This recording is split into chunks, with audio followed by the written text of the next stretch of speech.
নমস্কার, মিতুর রান্নাবান্নায় সবাইকে স্বাগত। আজ আপনাদের আমি ভিন্ন স্বাদের একটি চপ রেসিপি শেয়ার করব। আশা করি আপনাদের অত্যন্ত ভালো লাগবে। প্রথমেই কিছুটা আতপ চালের গুঁড়ি নিয়ে নিচ্ছি। এখন একে একে সমস্ত উপকরণগুলো দিয়ে দেব।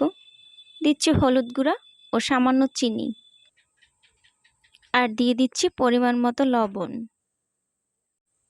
এরপর দিয়ে দিচ্ছি সামান্য কুসুম গরম জল। আমি একসঙ্গে সমস্ত জল ব্যবহার করব না, অল্প অল্প জল দিয়ে সুন্দর একটা ব্যাটার তৈরি করে নিব।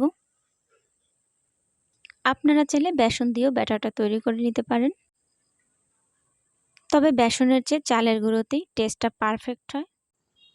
ভিডিওটি যদি ভালো লেগে থাকে প্লিজ একটা লাইক, কমেন্ট, শেয়ার ও সাবস্ক্রাইব করে চ্যানেলটির পাশে থাকবেন। যারা সাবস্ক্রাইব করেছেন তাদের অসংখ্য ধন্যবাদ, আর যারা সাবস্ক্রাইব করেননি চ্যানেলটিতে সাবস্ক্রাইব করে পাশে থাকা বেল আইকনে প্রেস করে অল করে দিবেন, যাতে নতুন নতুন ভিডিওগুলো পৌঁছে যায় সবার আগে আপনার কাছে।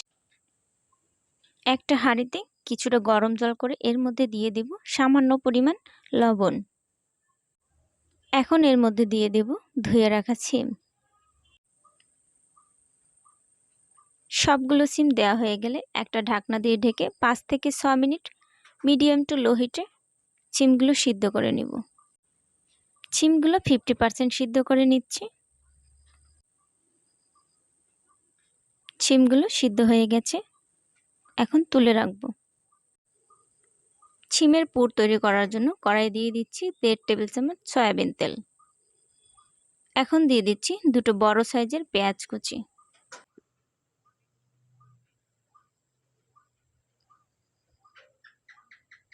পেঁয়াজগুলো হালকা বাদামি করে ভেজে নিয়ে এর মধ্যে দিয়ে দেব সামান্য পরিমাণ আদা বাটা। আদা বাটা পেঁয়াজের সঙ্গে হালকা ভেজে নিয়ে এর মধ্যে দিয়ে দেব 4 থেকে 5টা কাঁচামরিচ কুচি।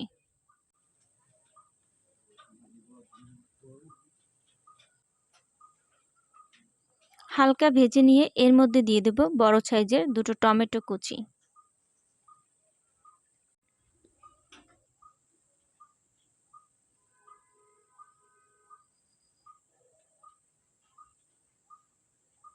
এখন দিয়ে দিচ্ছি পরিমাণ মতো লবণ,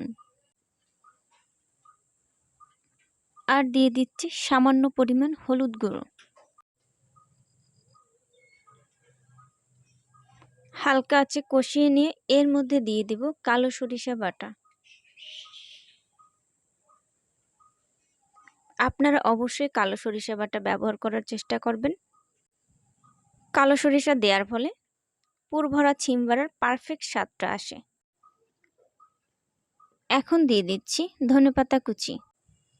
আমি যেগুলো উপকরণ ব্যবহার করেছি আপনারা সমস্ত উপকরণগুলো ব্যবহার করার চেষ্টা করবেন। পুরটা পুরোপুরি রেডি হয়ে গেছে, এখন কড়াই থেকে নামিয়ে রাখবো।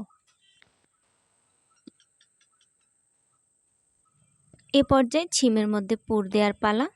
তো সিমগুলো যেহেতু জলে সিদ্ধ করে নিয়েছি তাই এর মধ্যে কিছুটা জল থেকেই যাবে।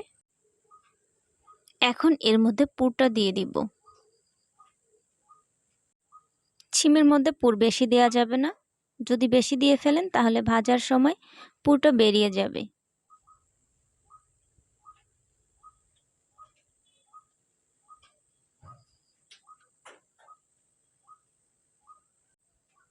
একইভাবে সমস্ত সিমের মধ্যে পুরটা দিয়ে দিব।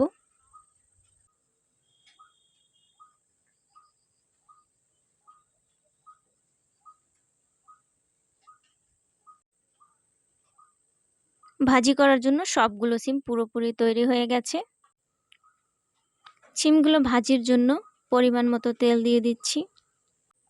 এখন চালের ব্যাটারে ডুবিয়ে নিয়ে সিমগুলো এক এক করে ভেজে নিব।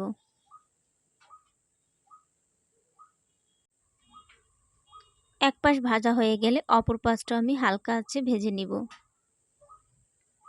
ভেজে নেওয়া হয়ে গেছে, এখন তেল ঝরিয়ে তুলে রাখছি। একইভাবে সমস্ত বেগুনগুলো ভেজে নিচ্ছি।